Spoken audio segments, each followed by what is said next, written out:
이게 뭐야? 남의 집 귀신밥을 왜 내 집 부엌에서 해? 새벽 4시부터 일어나 차린 제사 음식이었어요. 돌아가신 친정 어머니 기일이었거든요. 다른 집 귀신 불러들이지 마. 내 어미 귀신이 우리 아들 복 다 빼먹는다고. 시어머니가 제사상을 두 손으로 밀었습니다. 그릇들이 바닥에 쏟아졌어요. 뒤에서 시누이 강미숙의 피식 웃는 소리가 들렸습니다. 20년을 먹여줬더니 아직도 친정 귀신을 불러들여? 이 집이 네 집이야? 네 집이냐고? 그 순간이었습니다. 저는 천천히 고개를 들었어요. 아무 말 없이 마당으로 걸어나갔습니다. 장독대 앞에 섰어요. 그리고 들었습니다. 쾅! 미쳤어. 전현이 미쳤어. 두 번째, 세 번째, 파편 사이에 서서 저는 처음으로 숨을 깊이 들이쉬었어요. 이 이야기는 제가 이 집 대문을 나서기 20년 전으로 거슬러 올라갑니다. 이야기 시작 전 구독과 좋아요 부탁드려요.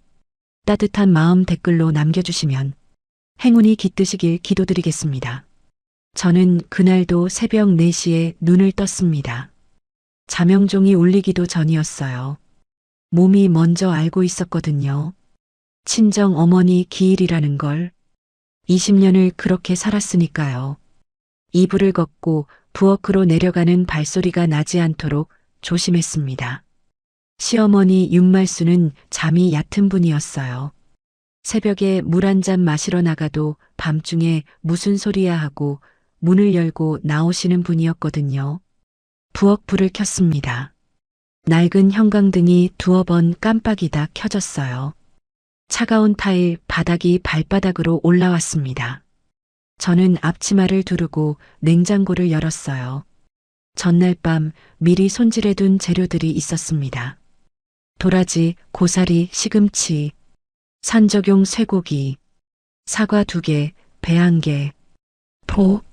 매는 아침에 지어야 하니까 쌀을 씻었어요. 찬물에 손을 담그면서 저는 어머니 얼굴을 생각했습니다. 돌아가신 지 7년이 됐어요. 어머니가 살아계실 때는 이날이 되면 새벽같이 전화가 왔었어요. 봄순아, 오늘 뭐 할 거야? 그 목소리가 아직도 귓가에 맴돌아요. 목이 메었습니다. 저는 손에 묻은 쌀뜨물을 행주에 닦고 다시 일을 시작했어요. 전을 부치기 시작한 건 5시가 넘어서였어요. 기름 냄새가 났습니다. 저는 환풍기를 최대로 켰어요. 냄새가 위층으로 올라가면 시어머니가 깨실 수 있었거든요. 매년 이랬습니다. 매년. 20년 동안 단 한 번도 빠진 적 없이 저는 새벽에 일어나 이 제사를 준비했어요. 그리고 매년 어머니는 이날이 되면 반드시 한마디를 하셨습니다. 작년엔 그 냄새 좀 어떻게 해였고 재작년엔 제삿날이라고 부엌 독차지하였어요. 그 전해엔 남의 집 제사를 왜 이 부엌에서 지내었습니다. 표현만 달랐지 뜻은 매번 같았어요. 저는 그때마다 네, 어머니하고 고개를 숙였습니다. 오늘도 그러려고 했어요. 전 2판을 다 붙이고 제사상을 차리기 시작했을 때였어요. 7시가 조금 넘은 시각이었습니다. 시어머니가 내려오셨어요. 잠옷 위에 두꺼운 조끼를 걸치고 슬리퍼를 끌며 부엌으로 들어오셨어요. 저는 등을 돌린 채 마지막 과일을 깎고 있었습니다. 이게 뭐야? 목소리부터 달랐어요. 아침에 쉰 목소리가 아니라 잔뜩 날이 선 목소리였습니다. 저는 돌아보지 않고 말했어요. 어머니, 오늘 친정 어머니 기일이에요. 제사 준비 중이에요. 알아. 그러니까 묻는 거잖아. 시어머니가 상 앞으로 걸어오셨어요. 제가 새벽 3시간을 들여 차린 상이었습니다. 흰밥, 미역국, 전, 나물 3가지, 과일, 포. 어머니가 좋아하시던 것들로만 골라 담았어요. 남의 집 귀신 밥을 왜 내 집 부엌에서 해? 냄새도 징그럽게. 저는 숨을 한번 들이쉬었습니다. 어머니, 곧 치울게요. 제사만 지내고. 치워. 당장 치워버려. 그 말이 끝나기도 전이었어요. 시어머니가 상 앞으로 2걸음 나아가더니 두 손을 상 끝에 얹었습니다. 저는 직감했어요. 그래서 어머니 하고 소리쳤지만 이미 늦었어요. 상이 앞으로 밀렸습니다. 그릇들이 바닥에 쏟아졌어요. 매 그릇이 뒤집히고 전 접시가 깨지고 과일이 대굴대굴 굴러갔어요. 향불이 꺼졌습니다. 새벽 3시간의 흔적이 낡은 나무 바닥 위에 흩어졌어요. 저는 그 자리에 굳어버렸습니다. 뒤에서 소리가 들렸어요. 피식. 시누이 강미숙이 부엌 입구에 기대어 서서 웃고 있었어요. 언제 내려왔는지도 몰랐습니다. 손에 휴대폰을 들고 손가락으로 화면을 넘기면서 아무렇지도 않은 얼굴로 비웃고 있었어요. 언니, 어머니 아침에 속 안 좋으신가 봐. 그냥 치우지 뭘. 저는 시누이를 바라봤습니다. 그리고 시어머니를 바라봤어요. 시어머니는 엎어진 상 앞에 두 손을 허리에 올리고 서 계셨어요. 20년을 먹여줬더니 아직도 친정 귀신을 불러들여. 이 집이 네 집이야. 네 집이냐고. 코끝이 뜨거워졌습니다. 그런데 이상하게도 눈물은 나오지 않았어요. 저는 바닥에 쏟아진 어머니 밥을 내려다봤습니다. 뒤집힌 매 그릇 안에서 흰 밥알들이 나무 바닥 틈새로 흘러들어가고 있었어요. 제가 새벽 4시에 씻어 지은 쌀이었습니다. 어머니가 좋아하시던 찰기 있는 쌀로 골라 샀던 거였어요. 그 순간 무언가가 제 안에서 끊어지는 소리가 들렸어요. 톡! 시라놀이 끊어지는 것처럼 조용하게. 그런데 되돌릴 수 없는 소리였어요. 저는 고개를 들었습니다.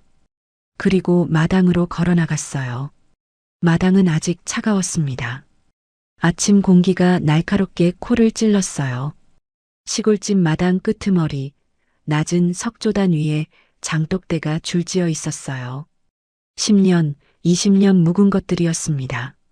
시어머니가 내 보물이라고 부르던 것들이었어요. 손님이 오면 반드시 구경시키던 것들이었습니다. 이게 다 내가 담근 거야. 몇십 년 된 것들이야 하고 자랑하시던 것들이었어요. 저는 장독대 앞에 섰습니다. 첫 번째 독을 두 손으로 잡았어요. 무거웠습니다. 허리가 당겼어요. 그래도 들렸어요. 뒤에서 시어머니 목소리가 들렸어요. 봄순아. 야, 오봄순. 저는 들었습니다. 쾅. 바닥이 울렸어요. 파편이 사방으로 튀었습니다. 짙은 간장 냄새가 차가운 아침 공기에 퍼졌어요. 미쳤어. 전현이 미쳤어. 두 번째. 쾅. 세 번째. 쾅. 파편 사이에 서서 저는 처음으로 숨을 깊이 들이쉬었습니다. 오랫동안 숨을 제대로 쉰 적이 없었던 것 같았어요. 폐 안쪽까지 공기가 들어오는 느낌이 20년 만에 처음이었습니다. 시어머니가 마당으로 뛰어나오고 계셨어요. 시누이 강미숙이 뒤에서 어머니 조심하세요 하고 소리를 질렀습니다. 강덕수가 잠옷바람으로 2층 창문에서 내려다보고 있는 것도 보였어요. 아무도 제 이름을 부르지 않았어요. 어머니, 어머니 그 소리만 났습니다. 저는 대문 쪽을 바라봤어요. 낡은 나무 대문이었습니다. 20년 동안 드나들었지만 제가 직접 여닫는 일은 많지 않았어요. 장 보러 나갈 때, 친정 가는 버스를 탈 때, 아들 학교 갈 때, 그게 전부였어요. 오봄순, 지금 뭐 하는 짓이야? 당장 들어와. 저는 시어머니를 돌아봤습니다. 처음으로 똑바로 바라봤어요. 저갑니다, 어머니. 그리고 대문을 열었습니다. 뒤에서 시어머니가 무언가를 소리치고 있었어요. 그 소리가 점점 멀어졌습니다. 발밑에 아직 파편 하나가 걸렸지만 저는 멈추지 않았어요. 대문 밖으로 나서는 발이 떨렸습니다. 그런데 이상하게도 무섭지 않았어요. 대문 밖은 조용했습니다. 시골 아침 특유의 냄새가 났어요. 풀냄새, 흙냄새, 멀리서 밥 짓는 연기 냄새. 저는 대문을 등지고 한참을 서 있었어요. 발이 떨어지지 않았거든요. 그렇다고 돌아갈 수도 없었어요. 그냥 걸었습니다. 어디로 가야 하는지 몰랐어요. 버스 정류장 방향으로 발이 움직였습니다. 핸드폰이 없었어요. 지갑도 없었어요. 앞치마 주머니에 손을 넣었더니 1,000원짜리 2장이 만져졌습니다. 마트 거스름돈이었을 거예요. 정류장 벤치에 앉았어요. 아직 이른 시각이라 버스가 없었습니다. 저는 그 벤치에 1시간쯤 앉아 있었어요. 지나가는 사람이 없었어요. 아무도 저를 보지 않았습니다. 그게 다행이었어요. 읍내로 들어가는 첫 버스를 탔습니다. 기사님이 요금을 말씀하셨는데 저는 1,000원짜리 2장을 내밀었어요. 거스름돈이 생겼습니다. 그 동전들을 손에 쥐고 버스가 달리는 동안 저는 창밖을 봤어요. 논이 지나가고 낮은 산이 지나가고 간판들이 지나갔습니다. 읍내 모텔에 들어간 건 9시가 조금 넘어서였어요. 프런트 아주머니가 저를 위아래로 훑어봤습니다. 저는 그때야 제가 아직 앞치마를 두르고 있다는 걸 알았어요. 앞치마 자락에 기름 얼룩이 묻어 있었습니다.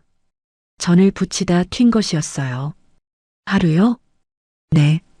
방 열쇠를 받았습니다. 3만 원이었어요. 거스름돈이 딱 맞았어요. 방은 작았습니다. 낡은 벽지, 딱딱한 침대, 텔레비전. 저는 앞치마를 벗어 의자에 걸쳐놓고 침대에 누웠어요. 천장을 바라봤습니다. 이상했어요.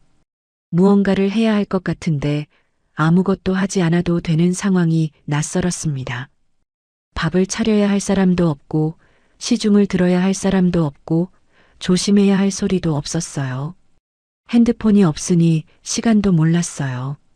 그냥 천장을 봤습니다. 한참을 얼마나 지났을까요?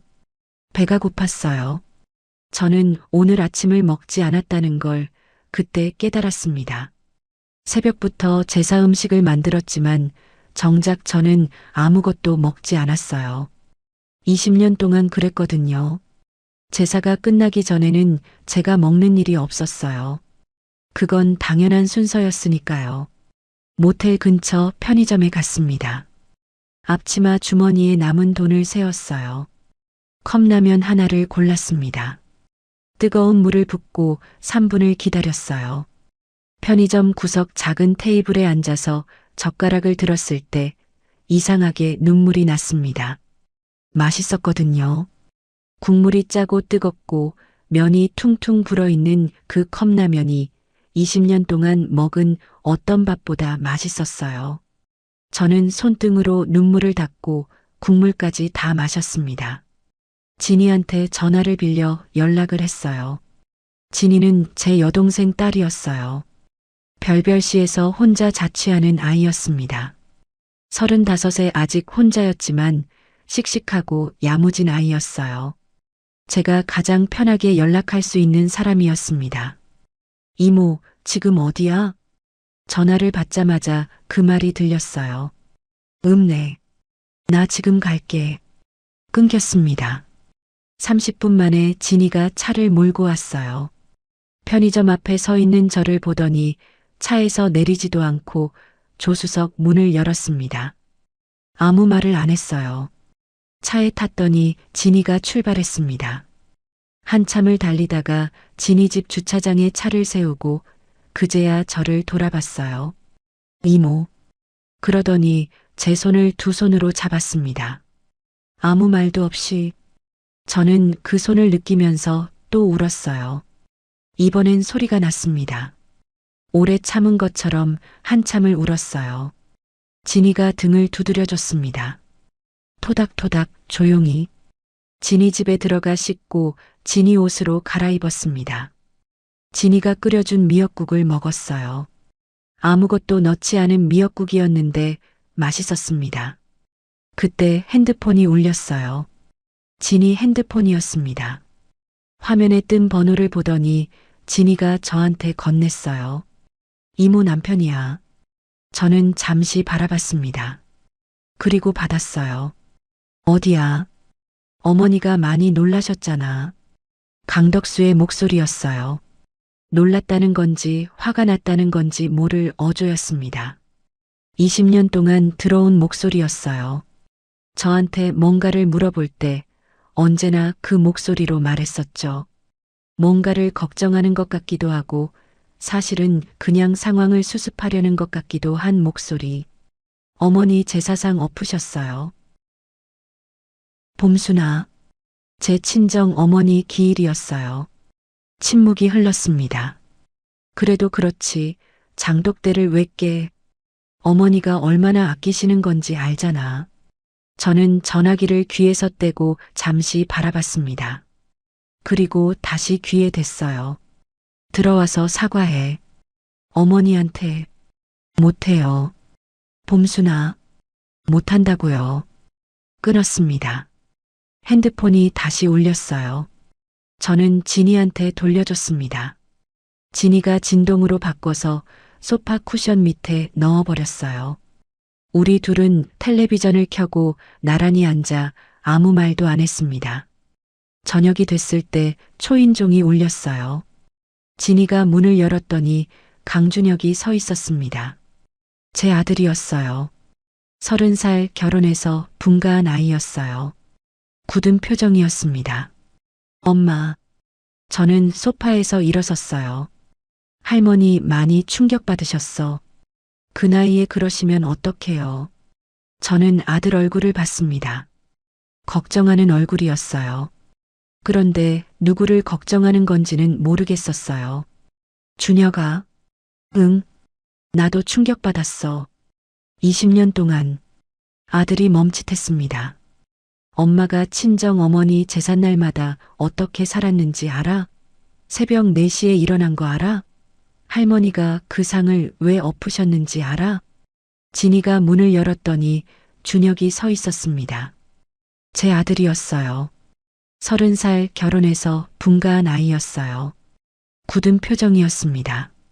엄마, 저는 소파에서 일어섰어요. 할머니 많이 충격받으셨어. 그 나이에 그러시면 어떡해요. 저는 아들 얼굴을 봤습니다. 걱정하는 얼굴이었어요. 그런데 누구를 걱정하는 건지는 모르겠었어요. 준혁아, 응, 나도 충격받았어. 20년 동안 아들이 멈칫했습니다. 엄마가 친정 어머니 제삿날마다 어떻게 살았는지 알아? 새벽 4시에 일어난 거 알아? 할머니가 그 상을 왜 엎으셨는지 알아? 아들이 아무 말을 하지 못했습니다. 저는 처음으로 아들 앞에서 제 말을 다 했어요. 짧지 않았습니다. 20년이었으니까요. 처음엔 목소리가 떨렸어요. 중간에 울기도 했습니다. 그래도 멈추지 않았어요. 진이가 부엌에서 조용히 물을 따라 식탁에 올려놓고 자기 방으로 들어갔습니다. 아들은 그 자리에 서서 제 말을 들었어요. 다 듣고 나서 한참 있다가 말했습니다. 엄마가 그렇게 힘들었어? 저는 고개를 끄덕였어요. 아들이 눈을 내리깔았습니다. 무언가를 생각하는 얼굴이었어요. 한참 후에 일어서더니 말했어요. 엄마, 나 생각 좀 해볼게요. 그리고 나갔습니다. 저는 진이 집 소파에 다시 앉았어요. 진이가 옆에 와서 앉았습니다. 아무 말도 없이 어깨를 살짝 기대왔어요. 그날 밤 저는 진이 집 작은 방에서 처음으로 아무 소리도 신경 쓰지 않고 잠이 들었습니다. 새벽 4시에 일어나지 않아도 되는 밤이었어요. 자명종을 맞추지 않아도 되는 밤이었습니다. 얼마 만인지 몰랐어요. 그리고 다음 날 아침 진이가 문을 두드리며 말했습니다. 이모, 이상한 할아버지가 이모 찾는다고 연락이 왔어. 저는 눈을 떴습니다. 명함 하나가 진이 손에 들려 있었어요. 별별법무사사무소, 김태봉, 별별법무사사무소. 저는 그 명함을 하루 동안 진이 집 식탁 위에 올려놓고 바라봤습니다. 뒤집었다가 다시 앞면을 봤다가 김태봉, 이름도 처음 듣는 사람이었어요. 시아버지 강정길과 어떤 관계인지도 몰랐습니다. 사실 시아버지는 3년 전에 돌아가셨어요. 생전에 말수가 없으신 분이었어요. 시어머니가 집안의 모든 말을 다 하셨기 때문에 시아버지는 늘 그 옆에서 조용히 앉아 계셨습니다. 밥 먹을 때도 손님이 올 때도 명절에도 저는 시아버지가 저를 어떻게 생각하시는지 한 번도 알 수가 없었어요. 칭찬을 들은 적도 없고 뭐라고 하신 적도 없었거든요. 그냥 계신 분이었습니다. 그래서 이 명함이 더 낯설었어요. 진이가 말했어요. 이모, 그분이 꼭 만나고 싶다고 했대. 이모가 집을 나왔다는 걸 어떻게 알고 연락하셨는지는 모르겠는데. 저는 명함을 다시 봤습니다. 그리고 전화를 걸었어요. 약속 장소는 별별시 읍내 작은 카페였습니다. 진이가 데려다 줬어요. 카페 안으로 들어서니 창가 자리에 노인 한 분이 앉아 계셨어요. 70대 초반으로 보이는 분이었습니다. 단정한 차콜 재킷에 흰 셔츠, 낡고 다른 가죽 서류 폴더를 탁자 위에 올려놓고 계셨어요. 안경 너머로 저를 보더니 자리에서 일어나셨습니다. 봄순 씨 오셨군요. 봄순 씨, 누군가 저를 그렇게 부른 게 얼마만인지 몰랐어요. 시어머니는 늘 봄순아였고 강덕수는 야 아니면 아무것도 아니었거든요. 저는 잠시 멈칫했습니다. 앉으세요. 자리에 앉았어요. 법무사님이 커피를 권하셨습니다. 저는 따뜻한 아메리카노를 시켰어요. 손이 약간 차가웠거든요. 제가 강정길 씨와는 40년 지기입니다. 군대 동기였어요. 저는 눈을 들었습니다. 봄순 씨 시아버님이 생전에 저한테 여러 번 말씀하셨어요. 며느리가 참 고생한다고. 그 말을 처음 들은 게 봄순 씨가 그 집에 들어오고 얼마 안 됐을 때였어요. 벌써 20년이 됐네요. 목이 메었습니다. 알고 계셨다는 거였어요. 시아버지가. 저는 아무 말도 못했어요. 커피잔을 두 손으로 감쌌습니다. 따뜻한 온기가 손바닥으로 전해졌어요. 법무사님이 가죽 폴더를 열었습니다. 아버님이 3년 전 돌아가시기 2달 전에 이걸 저한테 맡기셨어요. 흰 봉투가 나왔습니다. 봄순이가 이 집을 나가는 날 개봉하라고 하셨습니다. 저는 그 봉투를 바라봤어요. 손이 떨렸습니다. 봉투 겉면에 시아버지의 손글씨로 이렇게 적혀 있었어요. 오봄순에게. 저는 그 네 글자를 한참 바라봤습니다. 오봄순에게. 강씨집 며느리에게가 아니었어요. 봄순아도 아니었어요. 오봄순에게. 제 이름 세 글자에 에게를 붙인 거였습니다. 누군가에게 보내는 편지처럼. 법무사님이 봉투를 열었습니다. 유언장이었어요. 법적으로 공증된 유언장이었습니다. 저는 법무사님이 읽어주시는 내용을 들으면서 손에 쥔 커피잔을 더 세게 감쌌어요. 전체 재산 목록이 나왔습니다. 시골 주택과 그 토지, 별별시 내 소형 건물 한 채, 예금 잔액, 그리고 그 절반이 오봄순 단독 명의로 지정되어 있었어요. 나머지는 강덕수 명의. 강미숙에게는 아무것도 없었습니다. 법무사님이 읽기를 멈추고 저를 바라보셨어요. 저는 한동안 아무 말도 하지 못했습니다. 왜? 겨우 그 한마디가 나왔어요. 왜 저한테 이걸 남기신 건가요? 법무사님이 안경을 고쳐 쓰셨어요. 아버님이 그러셨습니다. 봄순이가 20년 동안 받은 것보다 더 많이 줬다고. 이건 돌려주는 거라고. 눈물이 났습니다. 소리 없이 흘렀어요. 저는 냅킨으로 눈물을 닦으면서 창밖을 봤습니다. 읍내 거리에 사람들이 지나가고 있었어요. 아무도 저를 보지 않았습니다. 평범한 오전이었어요. 그런데 저는 지금 20년 만에 처음으로 누군가에게 인정을 받은 것이었습니다. 살아계실 때 말 한마디 못하셨던 분이 이런 방식으로 말씀하신 거였어요. 눈물이 멈추고 나서 한참이 지났을 때였어요. 법무사님이 커피를 한 잔 더 가져다 주셨습니다. 말없이 제가 찻잔을 다 비운 걸 보셨던 거예요. 저는 그 커피를 받아들면서 생각했습니다. 이걸 받아도 되는 걸까? 이러면 가족이 다 무너지는 건 아닐까? 강덕수가 어떻게 나올지, 시어머니가 이걸 알면 어떻게 될지, 강미숙이 가만히 있을 리 없었어요. 법적 다툼이 생길 수도 있었습니다. 시끄러워질 게 분명했어요. 저는 그 생각들이 머릿속을 채우는 걸 느꼈어요. 그리고 동시에 또 다른 생각이 들었습니다. 20년 동안 저는 이 가족이 무너지지 않도록 혼자 다 짊어지고 살았어요. 그러면서 정작 저는 무너지고 있었습니다. 매년 친정 어머니 기일마다, 매번 신우이의 비웃음마다, 매번 강덕수의 침묵마다, 그럼 나는 누가 지켜줬나? 법무사님, 네. 제가 이걸 받아도 되는 건가요? 이러면 집안이 다 뒤집어지는 거 아닌가요? 법무사님이 잠시 저를 보셨어요.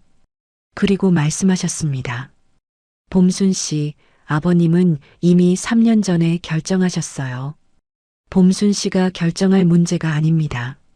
저는 그 말을 들으면서 눈을 감았습니다. 그때였어요. 법무사님이 폴더 맨 아래에서 무언가를 꺼내셨습니다. 봉투가 하나 더 있었어요. 더 작은 봉투였습니다. 겉면에 역시 시아버지의 손글씨로 짧게 적혀 있었어요. 흔들릴 때 읽어라. 가슴이 쿵 내려앉았습니다. 아버님이 그러셨어요. 봄순이가 망설일 것 같아서 따로 넣어뒀다고. 저는 그 봉투를 두 손으로 받았어요. 손 안에서 종이 한 장의 무게가 느껴졌습니다. 얇은 종이였는데 이상하게 무거웠어요. 저는 편지를 펼쳤습니다. 봄순아, 아버지가 미안하다. 첫 줄을 읽는 순간 눈물이 다시 났어요. 내가 이 집에서 올 때마다 아버지는 알면서 말 못했다. 아버지가 겁쟁이였어. 말 한마디 하면 될 것을 그걸 못했다. 미안하다. 내가 이 편지를 읽는다는 건 드디어 내 길을 찾았다는 거겠지. 잘했다. 두 글자였어요. 잘했다. 저는 그 두 글자를 한참 바라봤습니다. 20년 동안 그 집에서 한 번도 들은 적 없는 말이었어요. 칭찬 한마디, 수고했다는 말 한마디 없이 살았는데 돌아가신 시아버지가 편지로 그 말을 하고 계셨어요. 잘했다. 저는 편지를 가슴에 대고 한참을 울었습니다. 법무사님이 아무 말씀도 하지 않으셨어요. 조용히 앉아 계셨습니다. 커피가 식는 것도 모르고 그게 고마웠어요. 무슨 말이든 하셨으면 오히려 더 힘들었을 것 같았거든요. 한참 후에 저는 눈물을 닦았습니다. 그리고 편지를 다시 접어 봉투에 넣었어요. 가방 안쪽 주머니에 넣었습니다. 이건 잃어버리면 안 되는 거였거든요. 법무사님, 네, 봄순 씨. 다음 절차가 어떻게 되나요? 법무사님이 처음으로 환하게 웃으셨어요. 그 말씀 기다렸습니다. 그날 밤 저는 진이 집 작은 방에서 편지를 다시 읽었습니다. 낮에 카페에서 한 번 읽었지만 혼자 다시 읽고 싶었어요. 진이가 불을 끄고 자라고 했는데 저는 스탠드를 켜고 이불을 뒤집어 쓴 채 편지를 펼쳤습니다. 봄순아, 아버지가 미안하다. 내가 이 집에서 올 때마다 아버지는 알면서 말 못했다. 아버지가 겁쟁이였어. 말 한마디 하면 될 것을 그걸 못했다. 미안하다. 생각해보니 시아버지가 저를 지켜보신 장면들이 떠올랐어요. 제가 시어머니한테 혼나고 부엌에서 혼자 설거지하고 있으면 시아버지가 아무 말 없이 부엌 옆을 지나가시면서 수도꼭지를 잠가주신 적이 있었어요. 제가 틀어놓은 줄도 몰랐는데 그냥 지나가시다가 잠가주시고 가셨어요. 아무 말도 없이 명절에 음식을 다 차리고 나서 제가 부엌 구석에 쪼그려 앉아 쉬고 있으면 시아버지가 귤 한 개를 까서 문 앞에 놓고 가셨던 적도 있었어요. 저를 보지도 않으시면서 그때는 그냥 그러시는 줄 알았어요. 그게 다 보고 계셨던 거였습니다. 편지 마지막 줄을 다시 읽었어요. 잘했다. 저는 이불 속에서 한참을 울었습니다. 소리 없이 진이가 깰까봐. 다음 날 아침이었어요. 법무사 김태봉 씨한테서 전화가 왔습니다. 봄순 씨, 어제 말씀드린 대로 절차를 진행하기 전에 한 가지 더 보여드릴 게 있습니다. 오늘 시간 되세요? 저는 됐다고 했어요. 법무사 사무실에 들어서니 책상 위에 서류 묶음이 놓여 있었습니다. 법무사님이 자리에 앉으시더니 그 서류를 저 앞으로 밀었어요. 아버님이 남기신 자료가 하나 더 있습니다. 이건 유원장과는 별개예요. 저는 서류를 들었습니다. 통장 거래 내역이었어요. 시어머니 윤말순 명의의 계좌에서 다른 계좌로 이체된 내역들이었습니다. 날짜가 2004년부터 시작되고 있었어요. 매달 한 번씩 30만 원에서 많을 땐 80만 원까지 받는 계좌는 동일했습니다. 저는 그 계좌 번호 옆에 적힌 이름을 봤어요. 강미숙. 손이 차가워졌습니다. 2004년부터 지난해까지입니다. 20년치예요. 저는 서류를 내려놓고 법무사님을 바라봤어요. 이게 어떻게... 아버님이 3년 전에 직접 정리하셔서 저한테 맡기셨습니다. 아버님은 알고 계셨어요.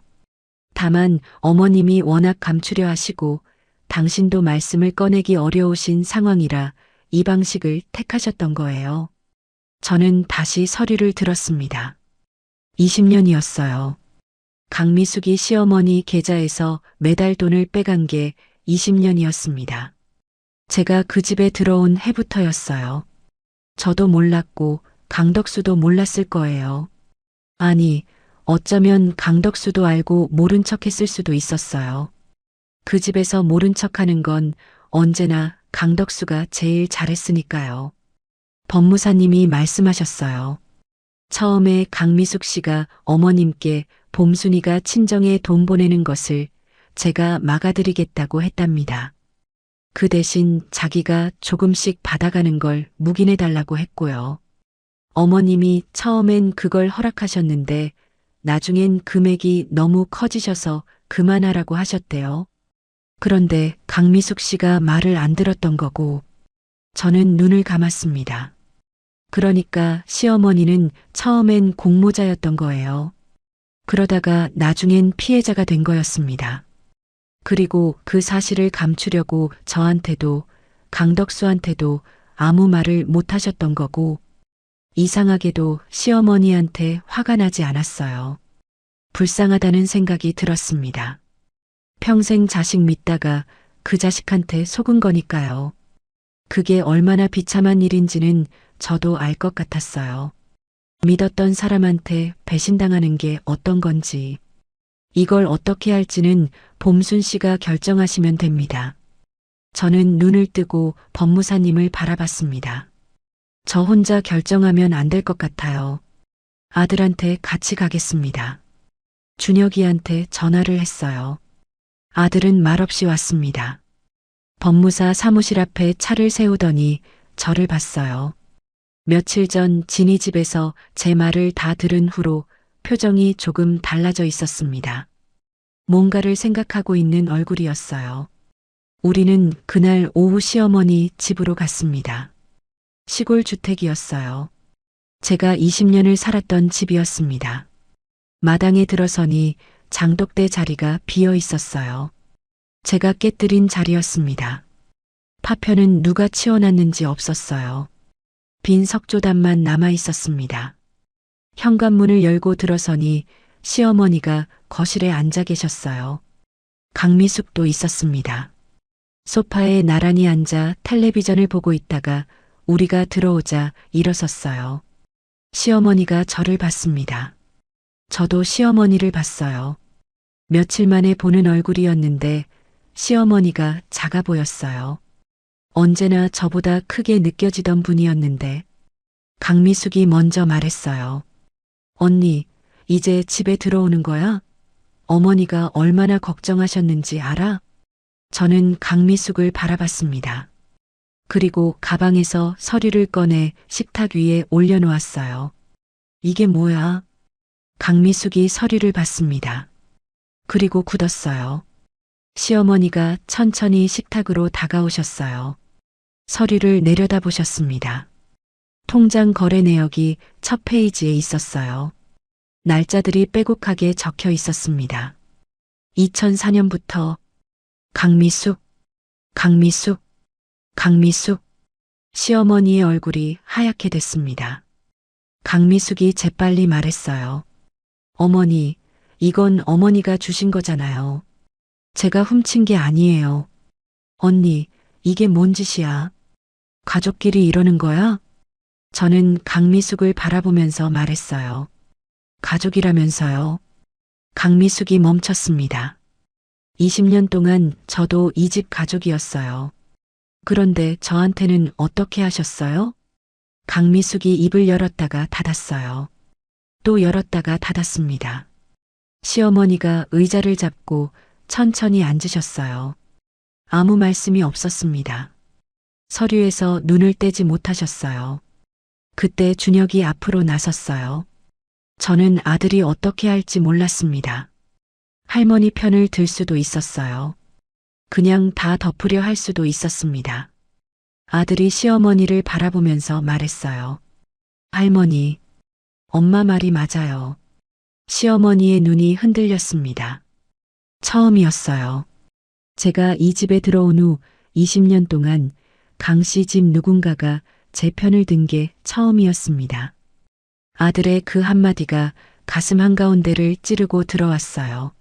아프게, 그런데 동시에 따뜻하게, 눈시울이 뜨거워졌습니다. 저는 참았어요. 아직 울 자리가 아니었거든요. 강미숙이 목소리를 높이려 했습니다.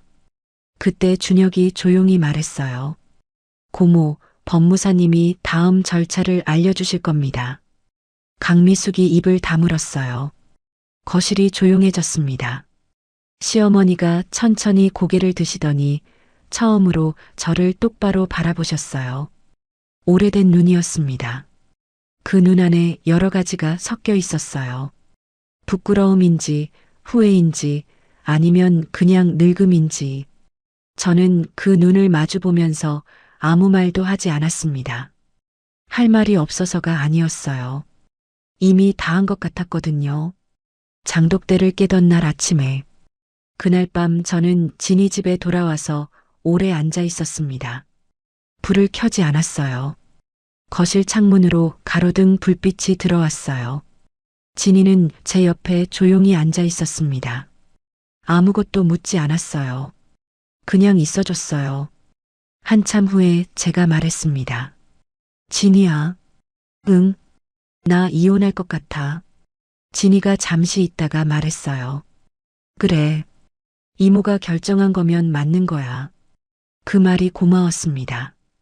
왜 하느냐고도 잘 생각했냐고도 묻지 않았어요. 그냥 맞는 거라고 했어요. 저는 그날 밤 이혼 서류를 어떻게 준비하는지 찾아봤습니다. 진이 핸드폰으로요. 협의 이혼 신청서, 이혼 의사 확인 신청서, 서류 이름들을 처음 들여다봤어요. 낯설었지만 이상하게 무섭지는 않았습니다. 다음 날 법무사님한테 전화를 드렸어요. 협의 이혼 서류 준비하려고요. 법무사님이 잠시 침묵하셨다가 말씀하셨어요. 도와드리겠습니다. 봄순 씨. 서류가 준비된 건 사흘 후였습니다. 저는 강덕수한테 연락을 했어요. 만나자고. 진이 집 근처 카페에서 보기로 했습니다. 강덕수가 먼저 와서 앉아 있었어요. 며칠 만에 보는 얼굴이었는데 이상하게 낯설었습니다. 20년을 같이 산 사람인데 그이가 저를 보더니 일어서려 했어요. 저는 손을 저으며 앉으라고 했습니다. 자리에 앉았어요. 그이가 말했어요. 어디서 지냈어? 걱정했잖아. 저는 가방에서 서류를 꺼냈습니다. 그리고 테이블 위에 올려놓았어요. 강덕수가 서류를 내려다봤습니다. 협의 이혼 신청서라는 글자가 첫 줄에 있었어요. 그이가 천천히 서류를 집어들었어요. 한 장, 두 장 넘겼습니다. 봄순아, 읽어봐요. 그이가 서류를 읽었어요. 한참이 걸렸습니다. 저는 커피를 시켜서 마셨어요. 손이 떨리지 않았습니다. 어머니가 허락 안 해. 제가 예상했던 말이었어요.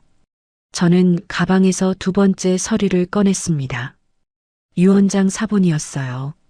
테이블 위에 이혼 서류 옆에 나란히 놓았어요.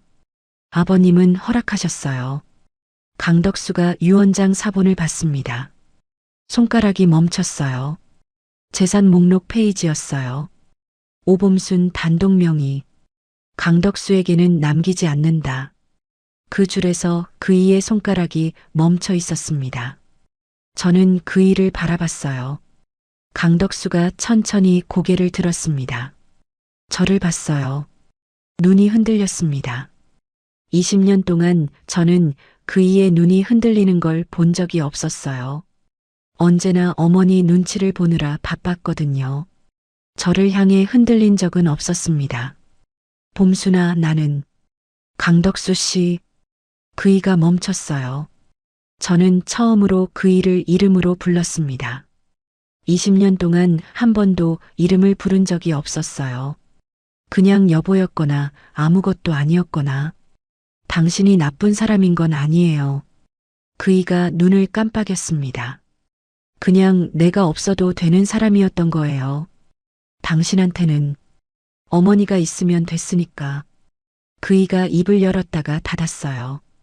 저는 서류를 그이 앞으로 밀었습니다. 도장 찍어줘요. 강덕수가 서류를 내려다봤어요. 한참 있었습니다. 어머니한테 전화를 할 것 같았어요. 실제로 주머니에서 핸드폰을 꺼냈다가 다시 넣었습니다. 두 번을요. 그리고 도장을 찍었어요. 저는 그 도장 소리를 들으면서 아무것도 느끼지 않으려 했어요. 그런데 이상하게 아무것도 느껴지지 않았습니다. 슬프지도 통쾌하지도 않았어요. 그냥 조용했어요. 오래된 시계가 멈추는 것처럼. 강미숙 문제는 법무사님이 처리해 주셨어요. 민사 청구 통보가 들어간 날 강미숙한테서 전화가 왔습니다. 진이 핸드폰으로요. 저는 받았어요. 언니, 이러면 안 되지. 우리가 남이야? 가족끼리 이러는 거야? 저는 잠시 그 말을 들었습니다. 가족. 20년 동안 그 말을 얼마나 많이 들었는지 몰라요. 가족이니까 참아라, 가족이니까 이해해라, 가족이니까 내가 더 해야지. 그런데 그 가족이라는 말이 언제나 저를 향할 때만 나왔어요. 강미숙을 향한 적은 없었습니다. 강미숙 씨. 응? 저는 처음부터 언니한테 가족이었어요. 언니가 저를 가족으로 대하지 않은 거예요. 전화가 끊겼습니다. 강미숙이 끄는 건지 제가 끄는 건지 몰랐어요. 그냥 끊겼습니다. 진이가 옆에서 엄지를 들어 보였어요. 저는 피식 웃음이 새어나왔습니다. 이혼 신고서를 제출한 날이었어요. 구청 민원실 창구 앞에 앉아서 담당 직원이 서류를 확인하는 동안 저는 창밖을 봤습니다. 별별구청 앞 작은 화단에 노란 꽃이 피어 있었어요. 이른 봄이었습니다. 서명해 주세요. 저는 펜을 들었어요. 오봄순. 제 이름 세 글자를 또박또박 썼습니다. 태어나서 처음으로 이 이름이 제 것 같았어요. 강씨 집 며느리도 아니고 강덕수의 아내도 아니고 강준혁의 엄마도 아닌 그냥 오봄순이라는 사람. 직원이 서류를 받아가며 말했어요. 접수됐습니다. 저는 자리에서 일어났어요. 구청 문을 열고 나오니 봄 햇살이 쏟아졌습니다. 따뜻했어요. 화단 앞에 잠깐 서서 노란 꽃을 봤어요. 이름도 몰랐습니다. 그냥 노란 꽃이었어요. 그래도 예뻤어요. 2년이 지났습니다. 별별시 구도심 골목 안쪽에 작은 카페가 생겼어요. 간판에는 손글씨체로 이렇게 적혀 있었습니다. 봄순례. 제가 직접 쓴 글씨였어요. 잘 쓴 글씨는 아니었습니다. 삐뚤빼뚤했어요. 그런데 진이가 그게 더 좋다고 했어요. 직접 쓴 것 같아서. 개업 첫날 아침이었습니다. 저는 앞치마를 두르고 카페 안을 한번 둘러봤어요. 작은 공간이었어요. 테이블 5개, 창가에 화분 3개, 벽에는 아무것도 걸지 않았습니다. 나중에 천천히 채우고 싶었거든요. 문이 열렸어요. 준혁이었습니다.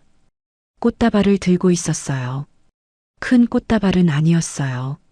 주황색 꽃 몇 송이, 초록잎 몇 개. 수수했습니다. 엄마, 잘 됐다. 저는 아들한테서 꽃을 받았어요. 와줬네. 당연하지. 아들이 카페 안을 둘러봤어요. 테이블을 손으로 한번 짚어보고 창밖을 보고 메뉴판을 봤습니다. 그리고 제일 안쪽 자리에 앉았어요. 커피 한 잔 줘요, 사장님. 저는 웃었습니다. 사장님. 그 호칭이 낯설고 좋았어요. 10시쯤 됐을 때 문이 다시 열렸어요. 김태봉 법무사님이었습니다. 단정한 차콜 재킷에 흰 셔츠, 늘 그 차림이셨어요. 가죽 폴더 없이 오신 게 오늘은 달랐습니다. 구석자리에 조용히 앉으셨어요. 저는 커피를 내려서 갖다 드렸어요. 그리고 작은 접시에 쿠키를 올려서 옆에 놓았습니다. 서비스예요. 법무사님이 안경 너머로 저를 보셨어요. 그리고 말씀하셨습니다. 아버님이 좋아하셨겠네요. 목이 메었습니다. 저는 고개를 끄덕이고 카운터로 돌아왔어요. 눈물이 나려는 걸 참았습니다. 영업 중이었거든요. 오후가 됐을 때 진이가 왔어요. 퇴근 전에 잠깐 들렀다면서 아이스 아메리카노를 시켰습니다. 그리고 카운터에 기대어서 말했어요. 이모, 장사 잘 되겠다. 왜? 왜긴. 이모가 만든 거잖아. 저는 또 웃었어요. 진이가 잠시 있다가 말했어요. 이모, 행복해? 저는 잠깐 생각했습니다. 행복. 20년 동안 그 단어를 입에 올린 적이 없었어요. 행복한지 아닌지를 생각할 여유가 없었거든요. 하루하루 버티는 게 전부였으니까요. 그런데 지금은 창밖으로 골목 사람들이 지나가고 있었어요. 아이를 데리고 가는 할머니, 장바구니를 든 아주머니, 이어폰을 꽂고 걷는 젊은 사람. 별별시 구도심 오후의 평범한 풍경이었습니다. 그 풍경이 이상하게 예뻐 보였어요. 응. 저는 짧게 대답했어요. 진이가 웃었습니다. 아이스 아메리카노를 들고 나가면서 문 앞에서 한번 돌아봤어요. 저는 손을 흔들었습니다. 문이 닫히고 카페가 잠시 조용해졌어요. 저는 카운터에 기대어 창밖을 봤습니다. 시어머니 윤말수는 지금 별별 요양원에 계세요. 강준혁이 가끔 면회를 갑니다. 저는 가지 않아요. 미워서가 아니에요. 그냥 제 시간을 쓰고 싶어서요. 이제는 제 시간이 생겼으니까요. 강미숙은 민사합의 후 연락이 끊겼어요. 어디서 어떻게 사는지 모릅니다. 알고 싶지도 않아요. 그 사람 생각을 하는데 제 시간을 쓰기엔 할 일이 너무 많거든요. 강덕수는 지금 어머니 집에 살고 있다고 들었어요. 준혁이한테서 가끔 소식이 들려옵니다. 저는 그이가 잘 살기를 바라요. 진심으로. 나쁜 사람이 아니었으니까요. 그냥 저한테 맞는 사람이 아니었을 뿐이에요. 저는 이 카페가 좋아요. 아침에 문을 열 때, 커피 향이 퍼질 때, 손님이 들어오면서 안녕하세요 할 때, 그 모든 순간이 전부 제 것이에요. 누가 빼앗아 갈 수 없는 것들이에요. 20년 동안 저는 이 집이 무너지지 않도록 혼자 다 짊어지고 살았어요. 그런데 사실은 저를 잃고 있었던 거였습니다. 참는 게 미덕인 줄 알았어요. 그런데 그게 아니었어요. 내 이름을 지키는 것도 사랑이었습니다. 나 자신을 지키는 것도 용기였어요. 오범순이라는 이름으로 살아도 된다는 것을 저는 57살에 처음으로 알았습니다. 늦었다고 생각하실 수도 있어요. 그런데 저는 그렇게 생각하지 않아요. 시작했으니까요. 지금 여러분도 행복하세요.